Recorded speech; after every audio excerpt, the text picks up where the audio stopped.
And I really feel like the reason that this tattoo looks so realistic is that, there is no line work in the piece. It's just all different tones of shading.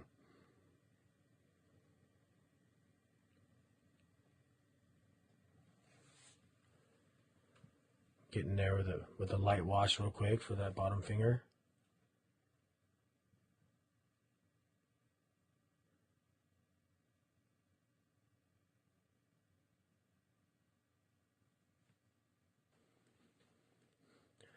Again, I know so many tattoo artists that get to this point right here and they just want to be done. I do expos all the time, and I see amazing tattoos that start off so great, and then I look and it's not really something that most people would see, but I can tell they get loose on certain areas and they want to be done with it already. And if you get to that point, you need to stop. You need to go. If you're done for the day, then stop and run a couple of little shade lines and tell them to come back. This is ultimately the customer or the client gets the tattoo, but along with that tattoo comes your name. And if you're doing good work and you want to be busy and this is what you're going for, the first thing you need to realize is you're only as good as the tattoo that you put on somebody. You might be the nicest person in the world. You might be the prettiest person in the world. But, if you're doing tattoos and you're getting half-assed at the very end, you're going to get a half-assed clientele, period. So I would suggest, just taking 5 minutes and getting your head right and coming back in and finishing it off strong. I'm just brushing in some soft grays right here. I'm trying to give some undershadow with a hand, so it doesn't just look like a bunch of fingers. It actually looks like there's a hand sitting on the skin.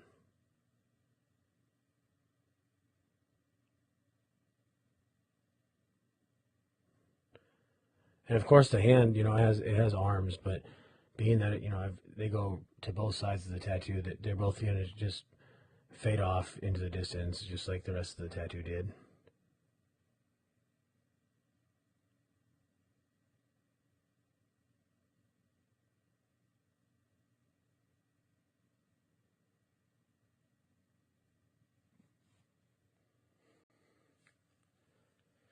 Another thing I wanted to talk about is doing big pieces like that. You're only as good as your client can sit.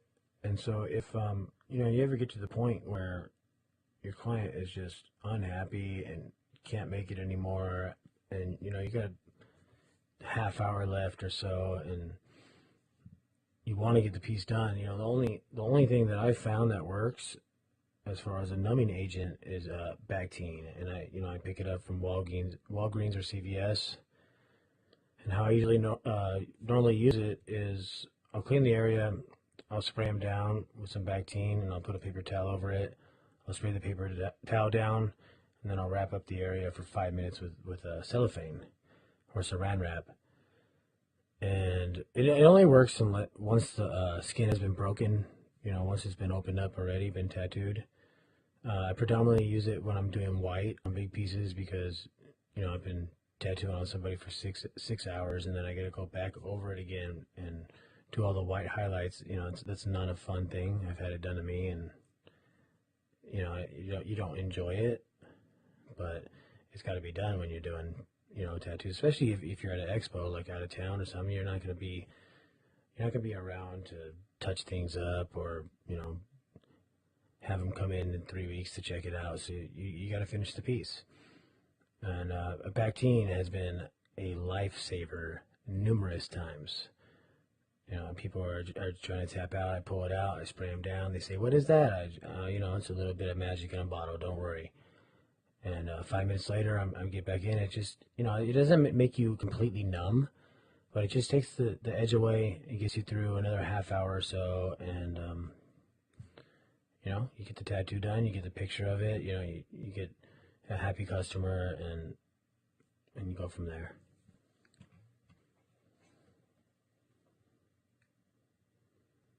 So yeah, this hand's starting to come to life. You can see, definitely trying to make it look kind of stony, skullish bone look, and we're getting it. And the reason it's looking like that is because of the really deep shadows in between the fingers and the really thin highlights where the bone, like the bone would run through. And we're getting pretty close to being able to put the white through this piece. I just gotta feather off the other side and start pushing some shadowing behind it. Keep that flow line going all the way through, and then yeah, we'll be pushing some white, and this tattoo will be finished. So pretty excited about it. Hope you are too. Hope you've been enjoying it and learning and watching.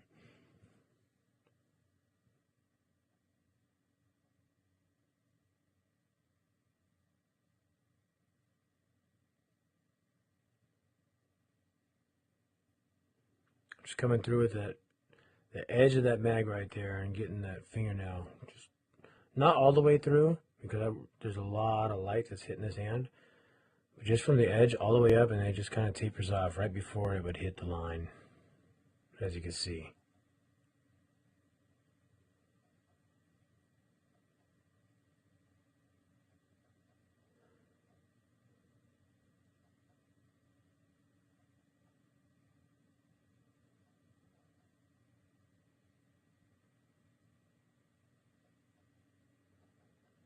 Just trying to just, blend that off, because that's the edge of the piece right there.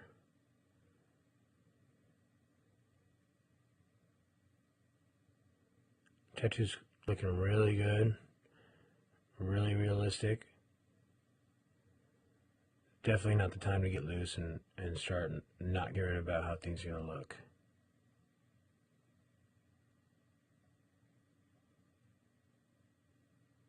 Back in with a medium wash.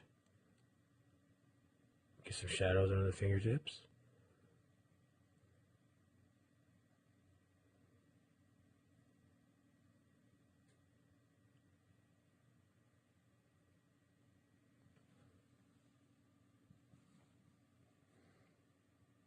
Now I'm getting back in with some darker tones just to give it some depth. Look like it's kind of broken out, if you know what I mean.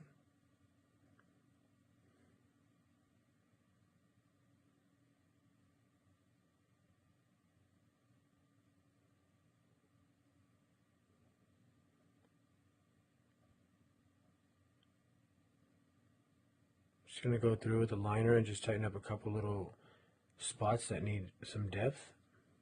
That's what I was talking about earlier when I said using the liner only at the end.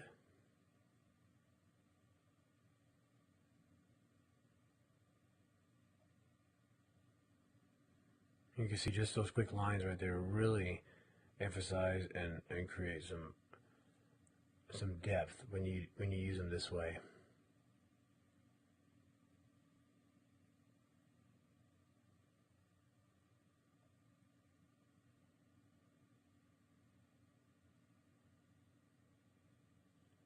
So even though it looked completely black before, you run some lines and you see that there is, it's a new level of black.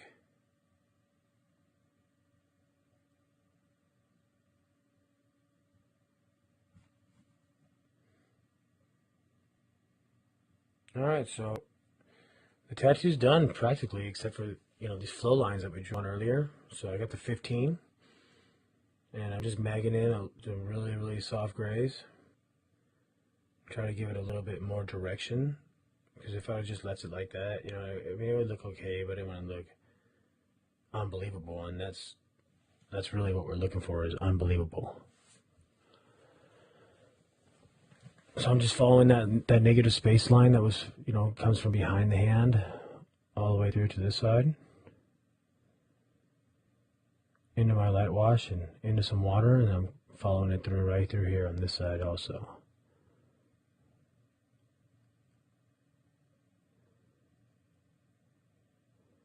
And you can really see how much it adds to the piece. Just a couple little designs. I mean, it doesn't have to be these. It could be anything that you decide that you want to do, but I really, it really makes the image not so flat, and that's what we're going for right here.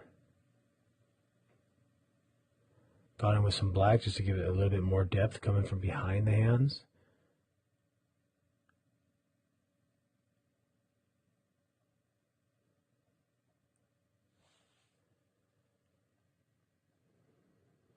All right, well, it looks good. I know there's a couple little spots that I'm gonna hit real quick.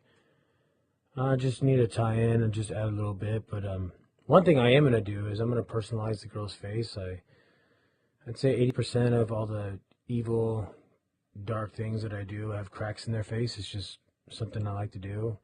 I don't even know what it signifies, but I do it. So when I'm done with this piece, I'm gonna spray them down with some Bactine, let it soak in for about 5 minutes, draw some cracks on one side of her face, and then once we do that, then we'll be ready to do some white. So I hope you're excited. We're getting really close to being done, and I really think as you see me do the white on this piece and you see it, explode out, it's gonna, you're gonna understand why I emphasize white on my pieces so much. I mean, right now I could be finished and I could say, all right, it's done, and people would love it. But once I put that white in there, you're really gonna understand why I push high contrast and why it's so important in my pieces.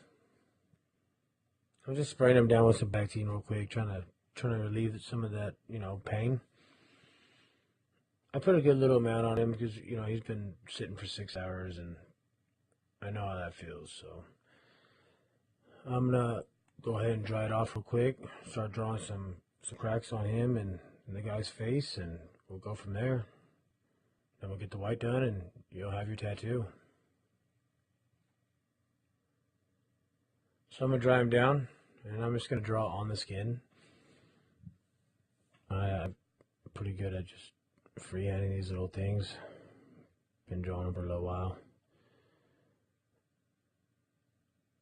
I don't want to, go too crazy with it. I'm just gonna keep it on one side of her face and, a little bit on his, and we'll just call it a day. I like the way that looks right there. And maybe some cracks down here.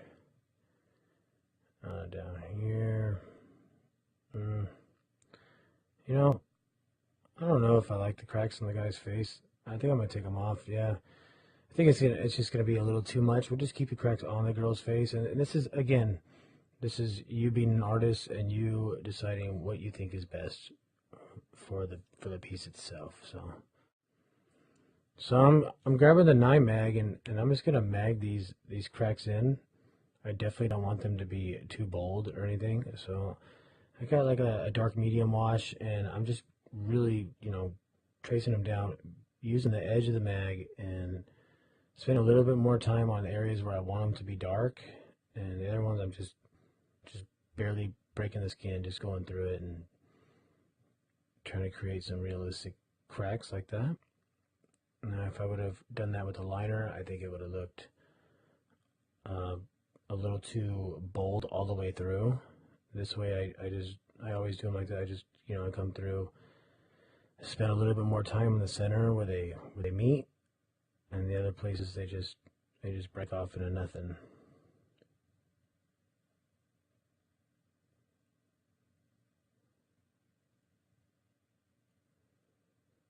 Just like that. Coming through right here also, building them up.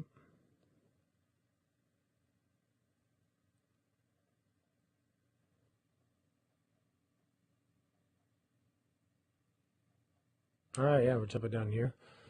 Get these cracks out of the way. I'm feeling really excited about how this tattoo is looking right now. Definitely think it's one of my best, and I'm glad I get to capture it on camera for you. I'm just going to do a couple little more cracks, build up some of the dark areas, and then we'll be ready to start pushing some white to the tattoo and bringing some serious highlights into the skin. Hope you're excited.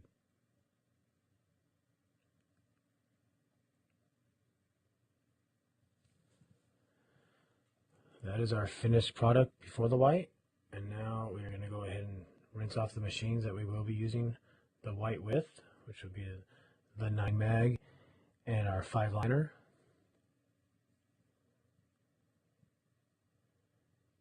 That's the reason we have 2 rinse cups. One is while we're tattooing, and one is after the tattoo to get the ink off of, the tubes. Sometimes I set up a disposable tube and run white with it, and sometimes I don't. It depends on if I have them and what type of tattoo it is, but we barely ran the liner on this, and every time when we were done, I rinsed it off, so I think we'll be fine. I don't think there's going to be any gray coming out of this machine.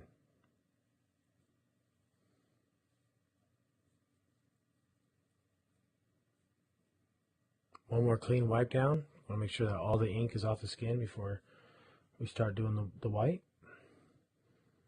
This is our reference, so we can see it where our serious highlights are.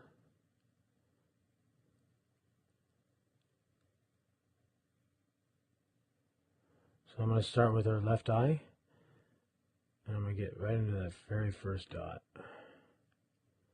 And you're going to just keep watching as we go, and you're just going to start seeing things just really come to life. I'm using the 5 liner right now.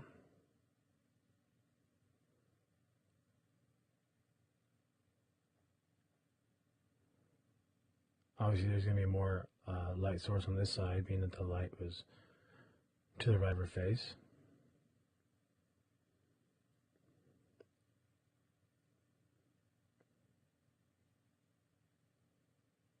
I mean, I don't want to oversaturate the piece with white, but I do want, you know, to have a fair share of it, to just on the areas that need it, so that your eye is drawn to that image first.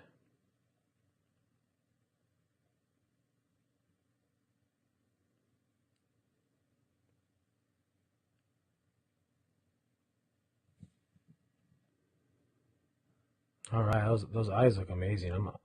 Those are definitely done.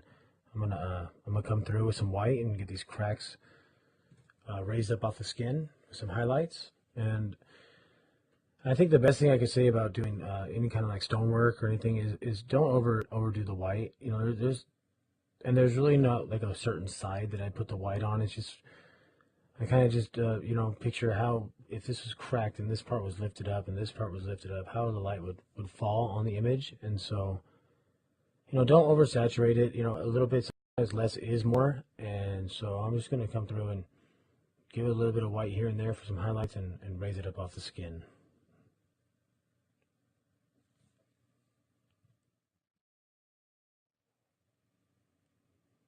I'm going to come down here and add some white also.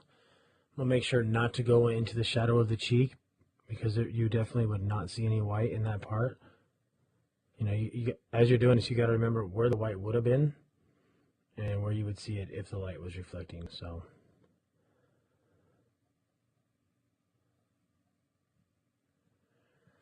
all right, she's looking beautiful. We're done with her. We're on to him. Let's get some white into his eyes. There's gonna be a lot more white in him than there is her for 2 reasons. One, he's closer to the surface than she is, and 2, he has a really deep shadow on half of his face, and so right now he looks kind of dark.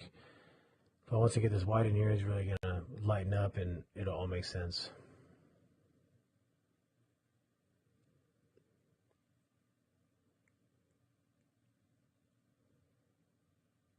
So I'm gonna run this line right here just to separate, give it a little bit more glare, bringing him a lot more towards the eye than she is.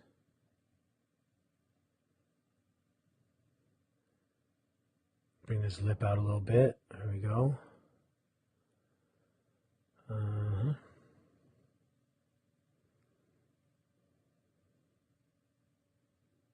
You know, I'm looking at the reference while I'm doing this, and you know, I'm trying to find the highlights in there, and then I'm also using my best judgment as far as where I think the lights would glare off best. I definitely think we need to separate this eye from the cheek and this nostril. I can't really see the nostril too much, so I'm gonna run a line real quick and kind of separate that from the face. There we go. That's a lot better now. But you see just how a little bit of white would just bring so much more to the eye. It just brings it so much closer. All right, let's get to these fingernails real quick.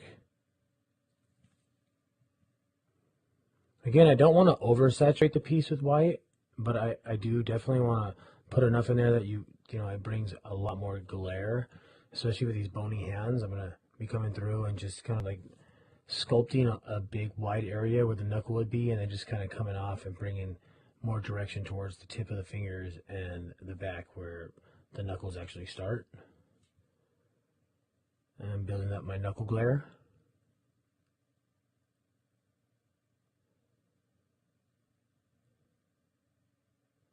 Really liking the way this white's making this piece just pop right now.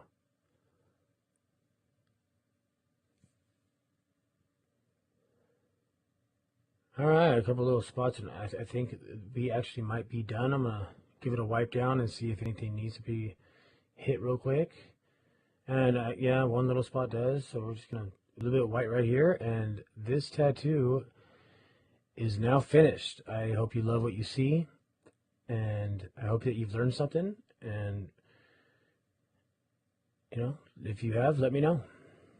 Thank you so much for watching, and I will definitely be in the future doing a couple more, and I hope you love it. My name is Carl Grace, and you can find anything you need at carlgrace.com.